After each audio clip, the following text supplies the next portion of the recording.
Morning students, आज हम राजस्थान में आर्थिक पर्यावरण के अंतर्गत राजस्थान में बेरोजगारी के बारे में चर्चा करेंगे। राजस्थान में आर्थिक पर्यावरण BCom part second year EAFM first का पेपर है।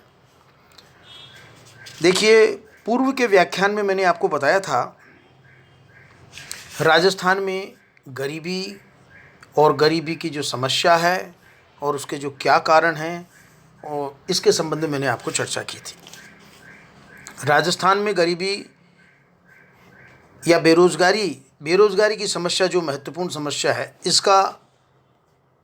इसकी चर्चा करने से पूर्व मैं चाहूँगा कि राजस्थान में गरीबी निवारण के सुझावों के बारे में भी हम प्रकाश डालें।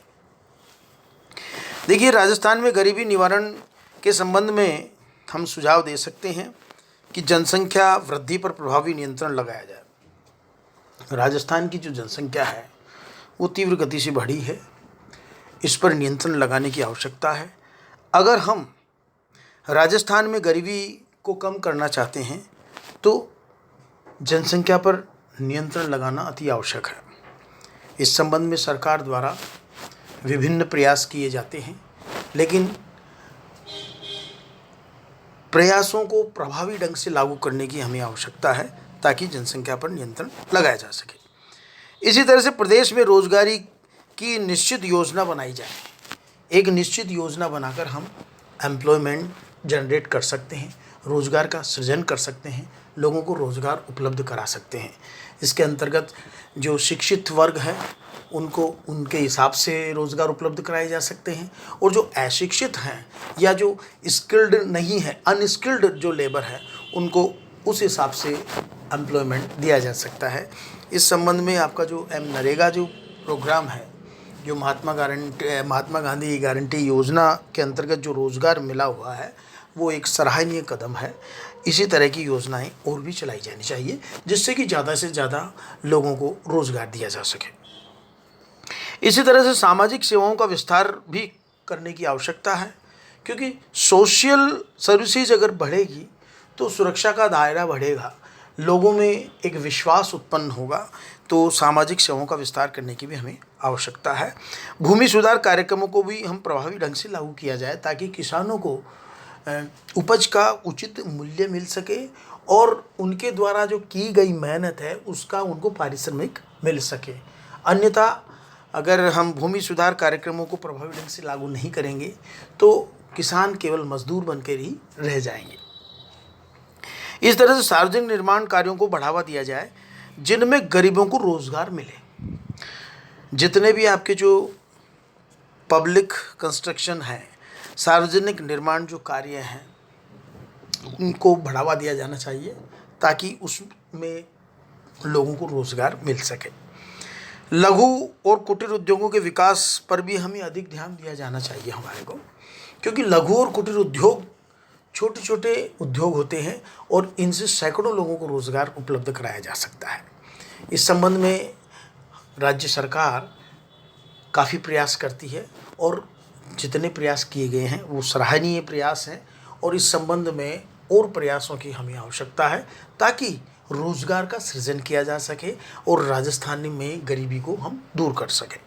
इसी तरह से कृषि उत्पादन बढ़ाने के लिए अनुसंधान कार्यक्रमों पर बल दिया जाना अति आवश्यक है, क्योंकि रिसर्च प्रोडक्शन को बढ़ाने के लिए रिसर्च करने की हमें आवश्यकता है। जैसा कि हम जानते हैं, हरित क्रांति के बाद में हमारे कृषि उत्पादन में काफ़ी बढ़ोतरी हुई है, काफ़ी रिसर्च भी हुआ है, उसके पश्चात जो है काफ़ी उत्पादन हमारा बढ़ा है। इसमें और अनुसंधान करने की आवश्यकता है जिससे कि कम पानी में भी हम खेती कर सकें, क्योंकि राजस्थान एक ऐसा प्रदेश है जहाँ पानी का अभाव है। अब ऐसी स्थिति में ऐसी फसलों को हम उगाएं जिसमें पानी की आवश्यकता बहुत कम हो, तो इस तरह से हम राजस्थान में गरीबी को दूर कर सकते हैं इन सब उपायों को अपनाकर। इसके पश्चात आती है बात राजस्थान में बेरोजगारी। देखिए, राजस्थान की अनेक समस्याओं में बेरोजगारी, निर्धनता एवं आर्थिक विषमता भी एक प्रमुख समस्या है। वैसे तो सभी राज्य एवं संपूर्ण देश ही इन समस्याओं से जूझ रहा है, किंतु राजस्थान की स्थिति बदतर है। योजना काल के प्रारंभ से लेकर आज तक सभी योजनाओं में बेरोजगारी, निर्धनता एवं विषमता में कमी करना हमारे मुख्य उद्देश्य रहे हैं, लेकिन ये समस्याएं आज भी यथावत है, बल्कि कुछ मात्रा में बढ़ी है। यही हमारे नियोजन की सबसे बड़ी विफलता है कि पिछले 65 वर्षों में भी इनको समाप्त करना तो दूर, कम करने में भी सफल नहीं हुए। राजस्थान में जनसंख्या में तीव्र वृद्धि, कृषि उत्पादन में अनिश्चितता एवं औद्योगिक दृष्टि से पिछड़ेपन ने बेरोजगारी की समस्या को बढ़ाया है। यद्यपि राज्य में शिक्षा का स्तर बहुत नीचा है, फिर भी शिक्षित युवाओं को रोजगार नहीं मिल पाता है। पेशेवर शिक्षा प्राप्त युवाओं जैसे डॉक्टर, इंजीनियर व कृषि स्नातकों आदि को भी उनकी योग्यता एवं रुचि के अनुसार कार्य मिलने में कठिनाई अनुभव हो रही है। इस प्रकार राजस्थान में बेरोजगारी की समस्या लगातार बढ़ती जा रही है। राजस्थान में बेरोजगारी की प्रकृति एवं आकार जो है वो देखिए, अनेक प्रकार की बेरोजगारी हमारे यहाँ है। ग्रामीण क्षेत्रीय बेरोजगारी, मौसमी बेरोजगारी, टेक्नोलॉजिकल बेरोजगारी, शहरी बेरोजगारी, अल्पकालीन व दीर्घकालीन बेरोजगारी, चक्रीय बेरोजगारी, संरचनात्मक बेरोजगारी एवं छिपी हुई बेरोजगारी।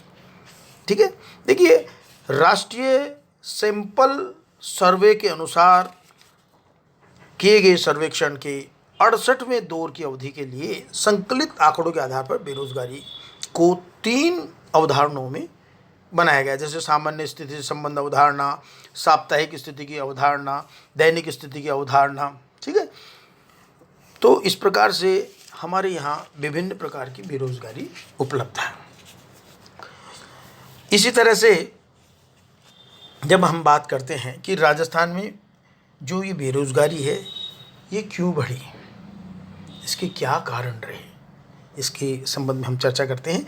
देखिए, प्रतिकूल भौगोलिक स्थिति हमारे राज्य की है। राजस्थान को 2/3 भाग जो है वो सूखा रेगिस्तानी क्षेत्र है, जहाँ सिंचाई का नितांत अभाव है।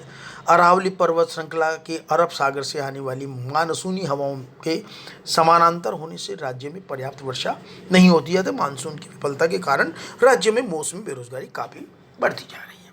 इसी तरह से औद्योगिक विकास की भी गति जो धीमी है। देखिए, राज्य में औद्योगिक संरचना के अभाव में औद्योगिक विकास की गति धीमी रही है। परिणाम स्वरूप राज्य में रोजगार दर में वांछित वृद्धि नहीं हो पाई और बेरोजगारी हमारी बढ़ती चली गई। लघु और कुटीर उद्योग का भी पतन हुआ है। लघु और कुटीर उद्योग जो है, इनसे काफ़ी रोजगार उपलब्ध हो सकता है, रोजगार का सृजन किया जा सकता है, लेकिन धीरे धीरे ये नष्ट होते जा रहे हैं। मूलतः रोजगार प्रधान उद्योग थे, न कि पूंजी प्रधान। जैसे जैसे इन उद्योगों का पतन हो रहा है, पूंजी प्रधान उद्योगों की स्थापना हो रही है, वैसे वैसे राज्य में बेरोजगारी भी बढ़ती जा रही है। जनसंख्या, जैसे मैंने आपको बताया पूर्व में भी कि जनसंख्या वृद्धि दर का अधिक होना भी एक महत्वपूर्ण कारण रहा है राजस्थान में गरीबी और बेरोजगारी होने का। राजस्थान में रोजगार की वृद्धि दर जहां 2.1% वार्षिक रही है, वहां जनसंख्या वृद्धि दर 2.8 से 33% के मध्य रही है। तो इस तरह से बेरोजगारी का बढ़ना स्वाभाविक है। सिंचाई सुविधाओं का भी हमारे यहाँ अभाव है। पहले तो हमारे यहाँ वर्षा बहुत होती ही कम है, इसके अलावा भी चूँकि पानी का अभाव है, वर्षा न होने के कारण वर्षा अनिश्चित होती है। कभी हो गई बहुत ज़्यादा, जब बरसात आती है तो उसको कलेक्शन का भी हमारे पास कोई व्यवस्था नहीं है। तो ऐसी स्थिति में जब बरसात ज़्यादा होती है तो बाढ़ की स्थिति होती है और पानी बह के चला जाता है और वो कृषि के काम नहीं आता है। तो ऐसी स्थिति में सिंचाई सुविधाओं का हमारे यहाँ अभाव है। अगर सिंचाई सुविधाएं हमारे यहाँ पर्याप्त मात्रा में उपलब्ध हो तो ऐसी स्थिति में हम कृषि का उत्पादन बढ़ा सकते हैं और लोगों को रोजगार भी उपलब्ध करा सकते हैं। दोषपूर्ण शिक्षा व्यवस्था भी एक महत्वपूर्ण कारण है। यानी भारत में प्रचलित अंग्रेजी शिक्षा पद्धति रोजगार पर आधारित नहीं है। यहाँ तकनीकी व व्यावसायिक शिक्षा का वांछित विकास नहीं हो पाया है। परिणाम स्वरूप शिक्षा और स्वरोजगार व्यवस्था के बीच कोई सहसंबंध नहीं पाया जाता। इसका परिणाम है बेरोजगारी में वृद्धि। प्रभावी रोजगार नीति का भी हमारे यहाँ अभाव है। बेरोजगारी समस्या को दूर करने के लिए कोई व्यापक तथा प्रभावी रोजगार नीति नहीं अपनाई गई है। इसके कारण बेरोजगारी पर प्रभावी ढंग से अंकुश नहीं लगाया जा सकता। तो ये महत्वपूर्ण हमारी बेरोजगारी की समस्या है और ये महत्वपूर्ण कारण है। इन कारणों से बेरोजगारी और गरीबी हमें देखने को मिलती है। इसे दूर करने की हमें आवश्यकता है। Thank you.